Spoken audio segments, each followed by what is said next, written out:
Amis visiteurs, bien-aimés frères et sœurs, nous sommes contents d'être ce matin au pied du Seigneur pour recevoir ses instructions. Je suis contente de vous voir, même si je ne peux pas voir le visage de tout le monde, mais je sais que par la grâce de Dieu, vous allez bien. C'est le matin sur la mer de Galilée. Jésus et ses disciples ont touché terre après une nuit de tempête sur le lac. La lumière du soleil levant répand ses rayons sur la mer et la terre comme une bénédiction de paix. Quand ils sautent sur la plage, un spectacle pire que la mer en furie les attend. De quelques lieux cachés au milieu des sépulcres, deux hommes jaillissent, courant vers eux comme s'ils voulaient les réduire en pièces. Des morceaux de chaîne brisés quand ils ont fui leurs cellules pendent encore à leurs bras. Leur chair est meurtrie et couverte de sang. Toute ressemblance humaine semble avoir disparu de leurs yeux voilés par de longs cheveux embrouillés. Ils ressemblent davantage à des bêtes sauvages qu'à des hommes. Les disciples et leurs compagnons s'enfuient terrorisés. Mais ils remarquent bien vite que Jésus n'est pas avec eux. Ils se retournent alors pour voir où il se trouve. Jésus se tient à l'endroit même où ils l'ont laissé.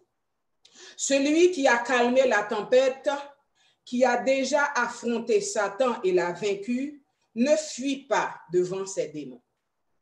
Quand les hommes, grinçant des dents et écumants, s'approchent de lui, Jésus lève la main. Cette même main qui a calmé les vagues, et les hommes ne peuvent plus avancer davantage. Avec autorité, le Seigneur ordonne aux esprits de sortir de ces hommes. Ces pauvres êtres comprennent que quelqu'un capable de les délivrer de leurs démons tourmenteurs se tient près d'eux.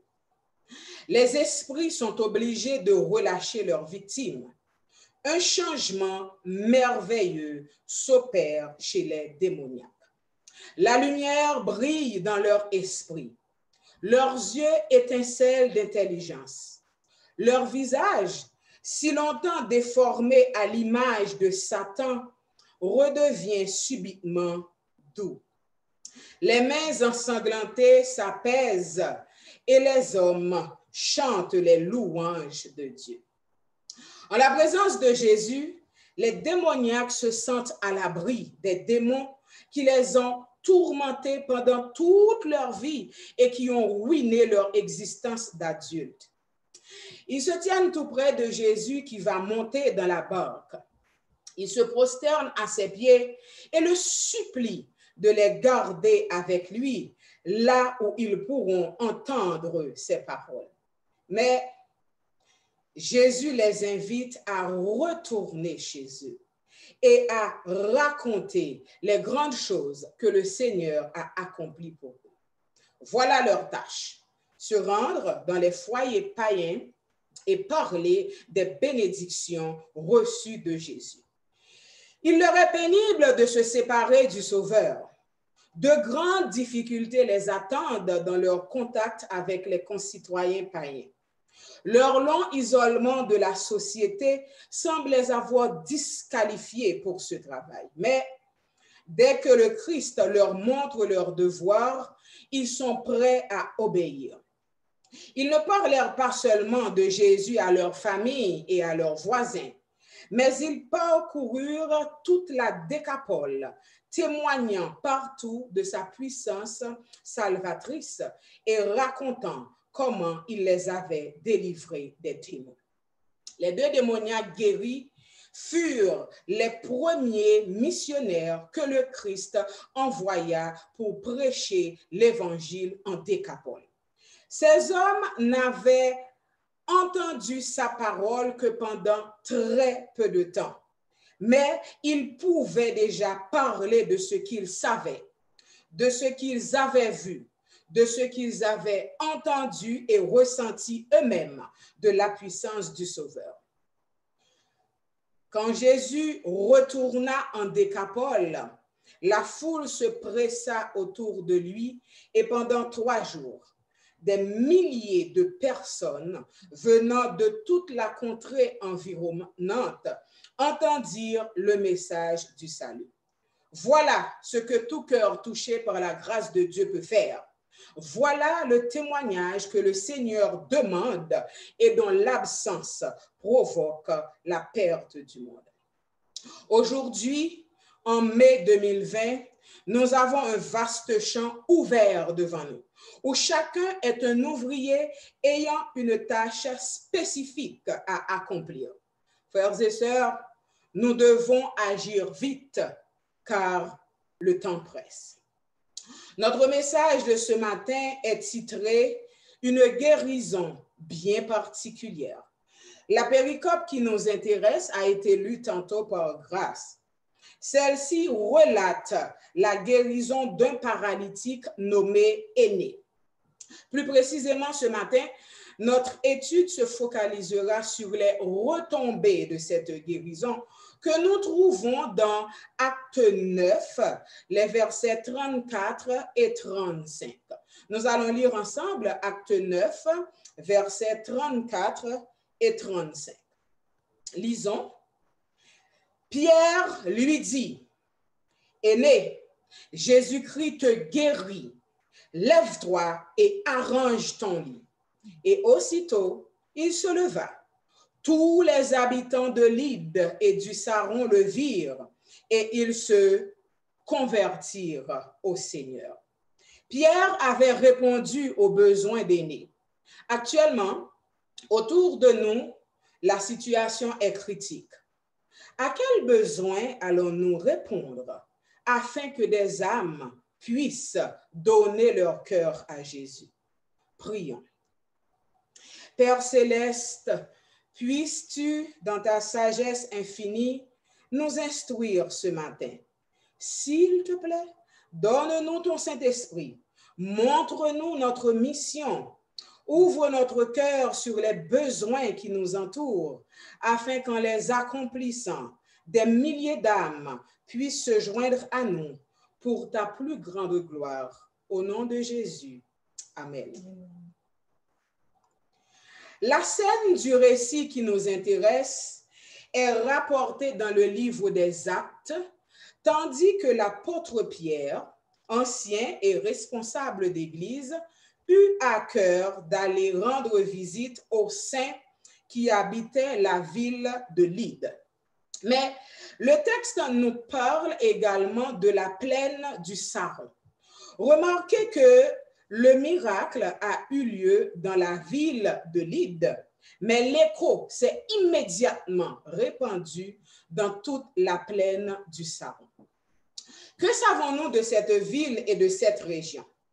Les recherches nous ont dévoilé qu'il y avait à peu près 16 kilomètres de distance qui les séparaient.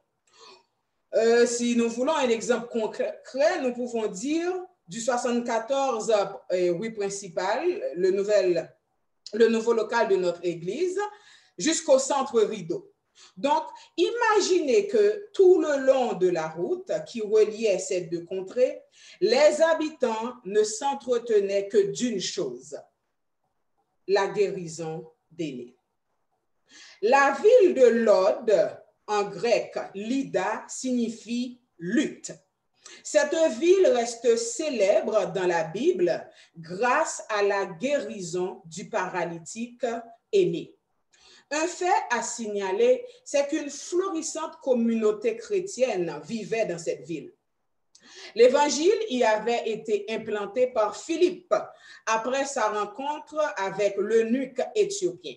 C'est l'une des villes qu'il traversa en prêchant la bonne nouvelle. Vous pouvez lire les faits dans Acte 8, verset 40. Tout comme Lyde a été détruit par les Assyriens, le corps et la vie d'Aîné ont été détruits par la maladie, Mais le jour où il a été guéri, sa restauration physique ramena l'équilibre, non seulement dans sa vie, mais encore dans celle de milliers de gens qui vivaient aussi bien dans sa ville que dans les contrées alentours. La plaine du Saron, du grec Sarona, signifie plaine ou plateau. Abondante en bons pâturages et célèbre pour sa fertilité, la plaine est reconnue pour la beauté de ses fleurs. Par exemple, la rose du Saron. Dans Ésaïe 35, verset 2, il est fait mention de la magnificence du Carmel et du Saron. Tout comme cette plaine était fertile, les gens qui y vivaient représentaient également un terrain fertile, prêt à la réception de la parole de Dieu. Ils n'avaient besoin que d'un témoignage pour qu'ils donnent leur cœur à Dieu. Ce témoignage, ils l'ont trouvé dans la guérison d'Élie. Tout autour de nous, des milliers de cœurs sont prêts à s'abandonner à Jésus. Ils ont besoin seulement de voir comment le Seigneur nous utilise pour répondre à leurs besoins afin qu'ils soient convaincus de la puissance salvatrice du Sauveur. Nous retrouvons 4 acteurs bien distincts dans cette péricope. Les habitants de ces contrées, Pierre, Énée et Jésus-Christ. Point n'a besoin de vous décrire Jésus-Christ ainsi que l'apôtre Pierre. Mais par contre, qui était Énée? Son nom signifie louable. C'est le paralytique guéri à Lydde. Transposons un peu les faits à notre époque. Nous pouvons dire que depuis mai 2012, Énée est paralysé. Il habite Lydde, une petite ville entre Jérusalem et la mer. Il ne peut pas bouger ses jambes. Il ne peut pas marcher. Il n'a pas quitté son lit depuis 8 ans. Donc, depuis tout ce temps, il est resté couché. Imaginons un peu les escarres qu'il a peut-être dû avoir. Et un fait est certain, c'est que les fauteuils roulants n'existaient pas encore à cette époque. Et voilà qu'un jour, survient Pierre, qui, sans lui poser de questions, lui déclare avec autorité, « Énée, Jésus-Christ te guérit. » Et Énée est effectivement guéri. Un changement merveilleux s'opère chez lui. Ses jambes, si longtemps déformées par les douleurs, deviennent flexibles et vigoureuses. Le problème d'Énée était la maladie, la paralysie. Pourtant, la société où nous vivons est confrontée non seulement au problème de la maladie, mais aussi à bien d'autres. En voici quelques-uns. Premièrement, l'isolement des aînés.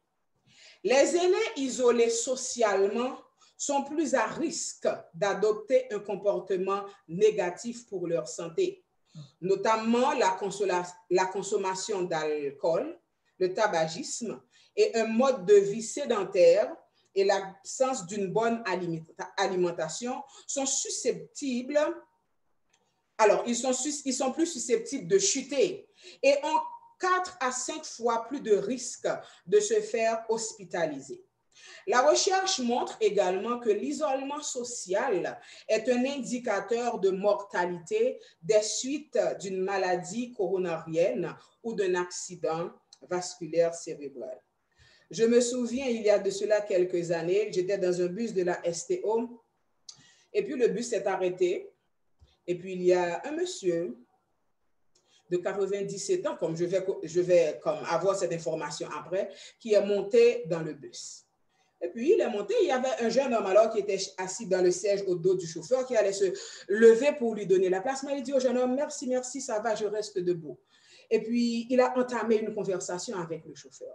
Alors, c'est une dame au milieu du bus qui a commencé à parler pour dire, « Ah, ce monsieur, il est monté dans le bus aujourd'hui.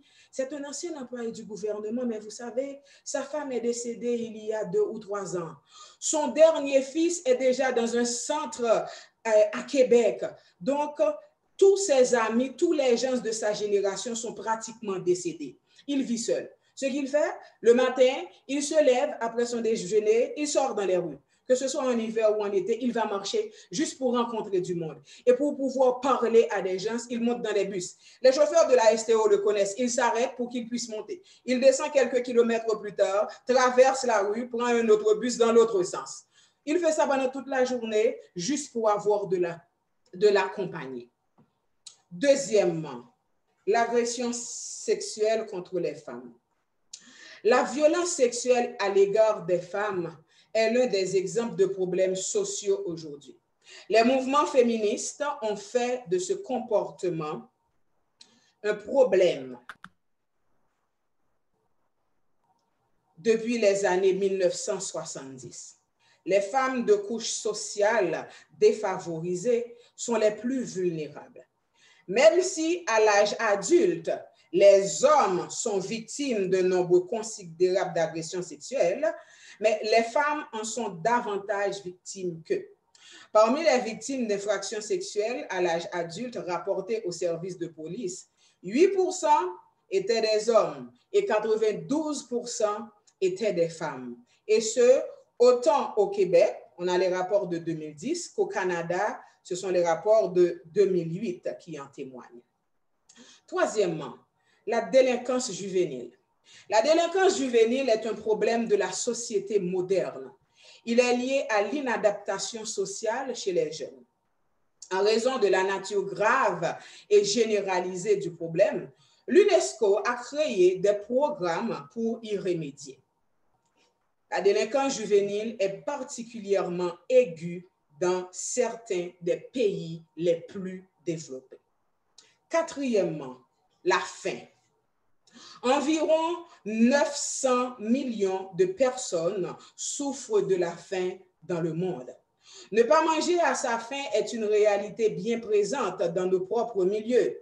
En effet, il n'y a pas que dans les pays en développement qu'on trouve des femmes, des hommes et des enfants qui vivent une situation alimentaire précaire. Voici quelques chiffres qui en disent long. Au Québec, en 2003, 13,1% de la population de 12 ans ou plus disait avoir vécu, en raison d'un manque d'argent, au moins un des aspects suivants de l'insécurité alimentaire. Manque de nourriture, monotonie de l'alimentation ou encore inquiétude à l'idée de manquer de nourriture. Dans la région de la capitale nationale, en 2003, une personne sur 10, soit 55 000 personnes, ont souffert d'insécurité alimentaire. Dans la région de la capitale nationale, même si dans l'ensemble, la population est relativement à l'aise, le phénomène est présent de façon préoccupante. On a estimé en 2003 que la portion de la population de 12 ans ou plus qui avait une situation d'insécurité alimentaire à cause d'un manque d'argent avait atteint au moins 9,7%, ce qui correspond à un minimum de 55 400 personnes. Cinquièmement, l'intimidation et la discrimination raciale. L'avancée technologique et la prolifération des réseaux sociaux numériques ont augmenté le cas de harcèlement des enfants.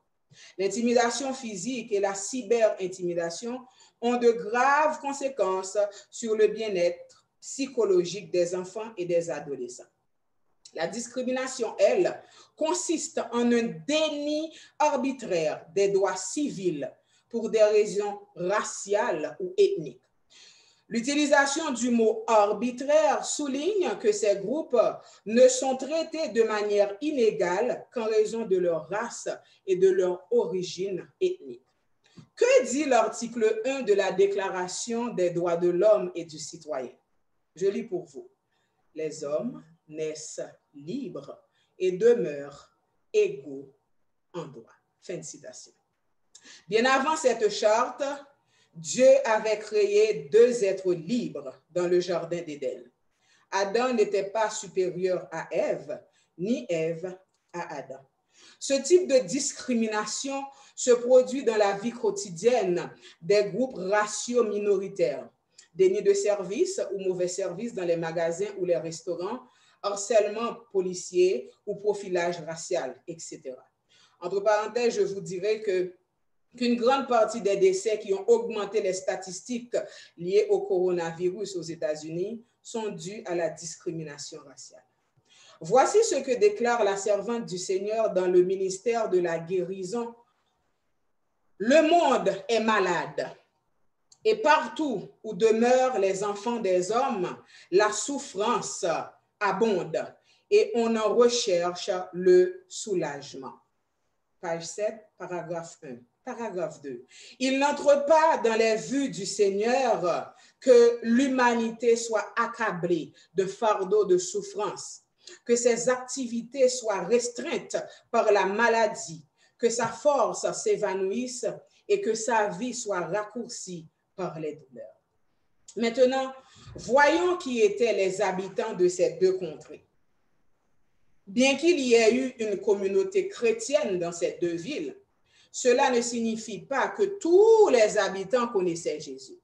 C'était une zone côtière, ce qui nous laisse comprendre que plusieurs nationalités et couches sociales se côtoyaient dans cette région. Il est un verbe important il est un verbe d'une importance capitale dans notre péricope. C'est le verbe voir. Du grec eido, qui signifie percevoir avec les yeux, remarquer, discerner, découvrir, tourner les yeux, l'esprit, l'attention vers quelque chose. Chacun des acteurs de notre péricope ont vu Énée sous un angle différent.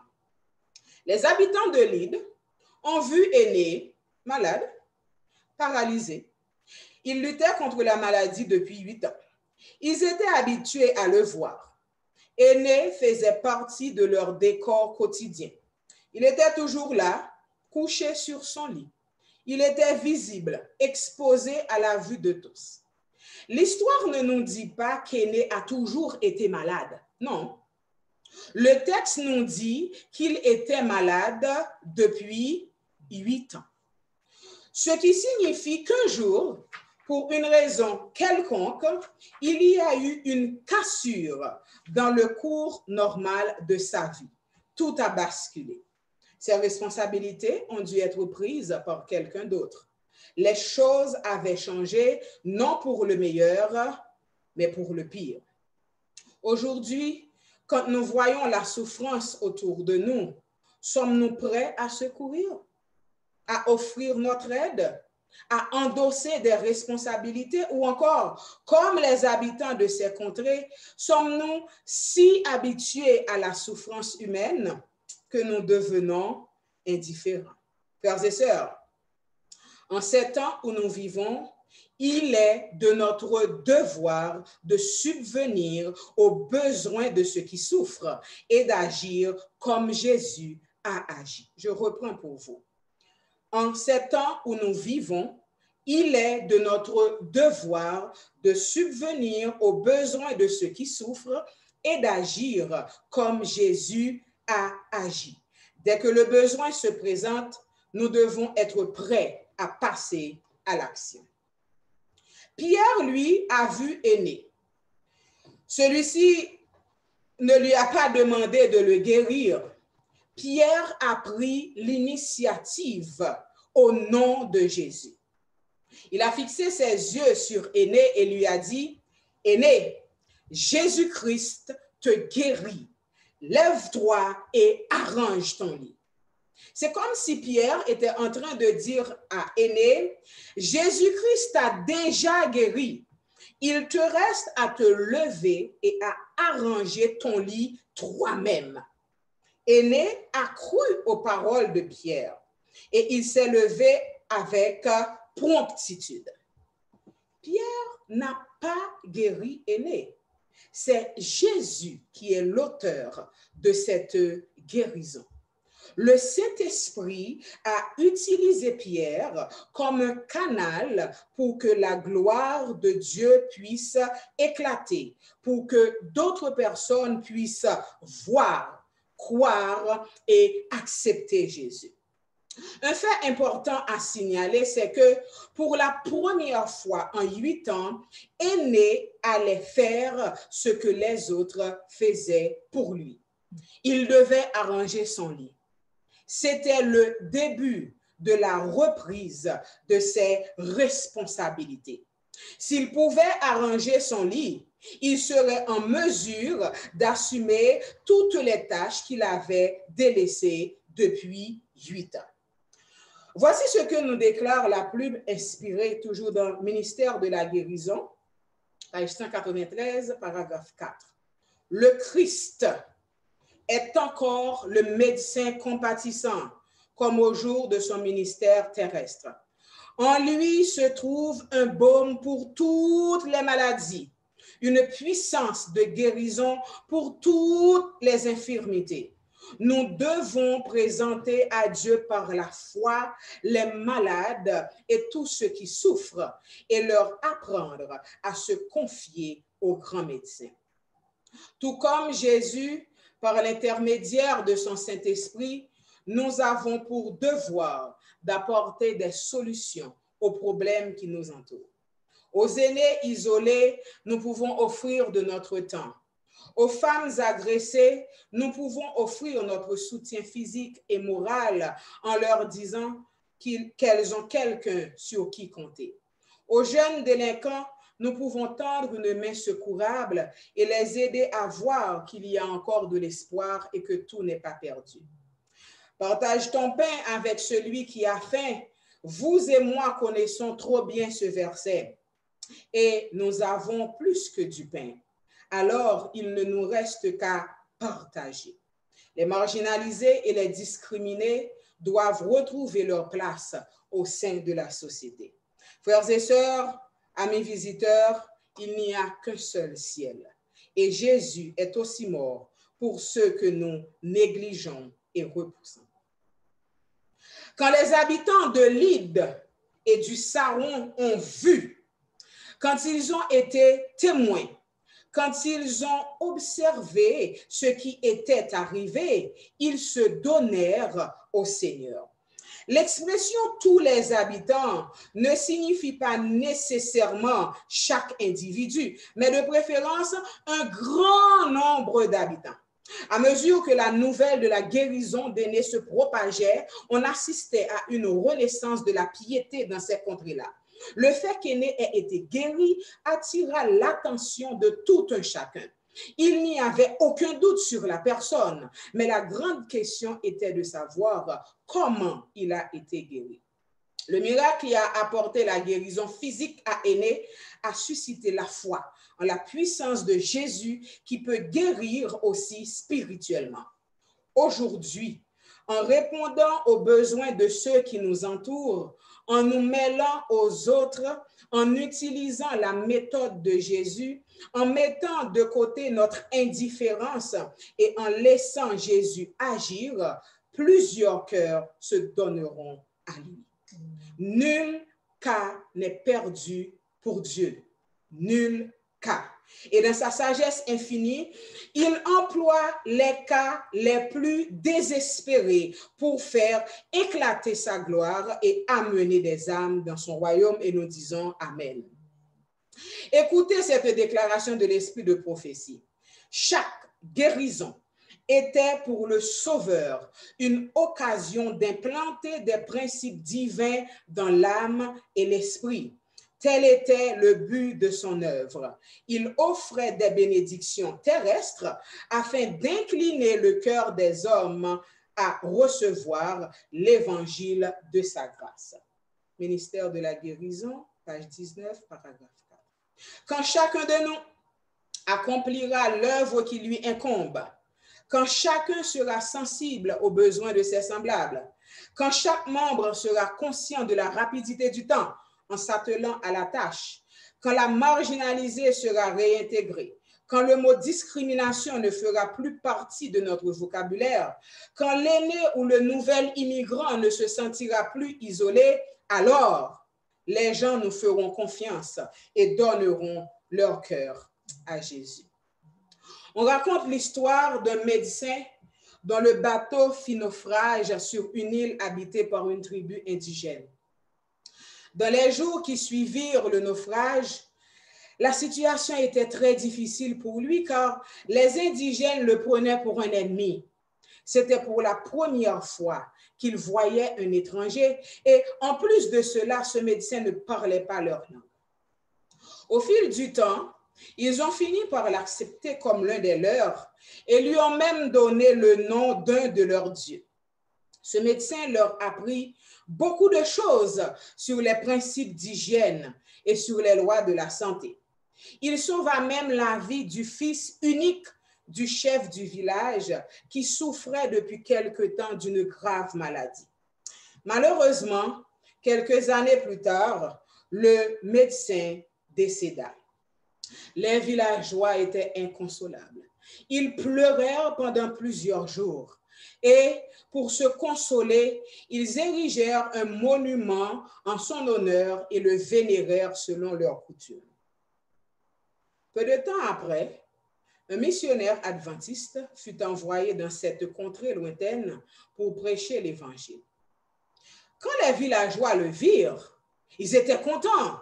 Ils pensaient que c'était leur bienfaiteur qui était ressuscité. Mais quand ils s'approchèrent de lui et l'entendirent parler leur langue, ils réalisèrent que c'était quelqu'un d'autre. Ce missionnaire commença à leur parler de Jésus et du bien qu'il faisait quand il était sur la terre, comment il guérissait les malades et secourait ceux qui étaient dans le besoin. Au bout d'un moment, tous les villageois s'écrièrent: « Nous connaissons ce Jésus dont tu parles, nous le connaissons. Il a déjà vécu parmi nous. Son tombeau est là-bas. Il était tellement bon pour nous, mais il est mort. Cela nous fait de la peine, mais nous savons que son esprit est toujours avec nous. » Le missionnaire était désemparé. Il ne comprenait plus rien à la situation. Son Jésus à lui était au ciel et leur Jésus à eux était dans un tombeau. Il essayait de poser des questions, mais ne comprenait rien à leurs réponses. Le missionnaire était vraiment confus. Alors, voyant son incompréhension, pour clarifier la situation, le chef du village prit la parole et dit: « Si ce Jésus dont tu parles est capable de faire tout ce que notre bienfaiteur a fait pour nous, et plus encore, alors nous décidons tous de le suivre et de faire sa volonté. » Et c'est ainsi que tous les villageois donnèrent leur cœur au Seigneur. Amen.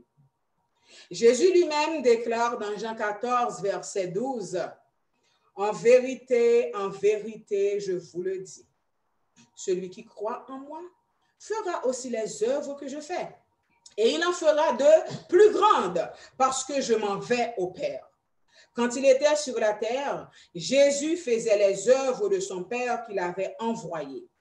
Aujourd'hui, en ces temps de la fin, nous devons accomplir les œuvres de Jésus qui nous a envoyés. Jésus nous invite à semer le bien partout. Telle est notre mission. La pitié de notre cœur ne débordera-t-elle pas en paroles adressées aux errants et aux perdus? Les laisserons-nous périr ou leur tendrons-nous la main? Tout autour de nous, il y a des âmes qui courent le risque de périr sans connaître Jésus. Ne travaillerons-nous pas pour elles? Ne prierons-nous pas avec elles? Ne les attirerons-nous pas au Sauveur par des liens d'amour? Les occasions de faire le bien ne manqueront jamais. Dans notre foyer, notre voisinage, envers les inconnus, les nouveaux immigrants, les jeunes, les vieux, les délaissés, les riches, les pauvres, envers n'importe qui. L'esprit de prophétie déclare dans le ministère de la guérison, page 76, paragraphe 1, « L'évangile doit être présenté non comme une théorie inerte, mais comme une force vivifiante capable de changer la vie. » Aujourd'hui encore, ce même Jésus qui a guéri Énée et les démoniaques parcourt les rues de nos capitales pour nous apporter la paix et la joie de sa guérison. Il est le même hier, aujourd'hui et éternellement. Nombreux de ceux qui auront été témoins de ses actes de compassion lui donneront leur cœur. Dieu veut que ses serviteurs témoignent du fait que par sa grâce, les hommes peuvent posséder un caractère comme celui du Christ et se réjouir dans l'assurance de son grand amour. Il veut que nous rendions témoignage du fait qu'il ne sera satisfait que lorsque tous ceux qui auront accepté son salut seront transformés et réintégrés dans leur saint privilège d'enfants de Dieu. Des âmes dégradées jusqu'à devenir des instruments, des jouets de Satan, peuvent être encore transformées par la puissance du Christ en messagers de justice. Et elles sont envoyées pour dire combien le Seigneur a eu compassion d'elles et quelles sont les grandes choses qu'il a faites pour elles. Telle est la mission qui nous incombe. En répondant à cet appel, des milliers viendront à Christ. Le nombre des élus sera complété et Jésus reviendra pour nous délivrer de cette terre de misère, de maladie et de péché. Qui d'entre nous aujourd'hui, qui d'entre nous en ce matin veut répondre à cet appel? C'est sûr que je ne peux pas voir les mains, mais l'appel est lancé. Qui d'entre nous veut répondre à cet appel? Moi, je le veux. Et toi, puisse le Seigneur nous venir en aide. Et pour sceller notre résolution, nous allons entonner les strophes du cantique 207. Qu'ils sont beaux sur les montagnes, les pieds de tes serviteurs.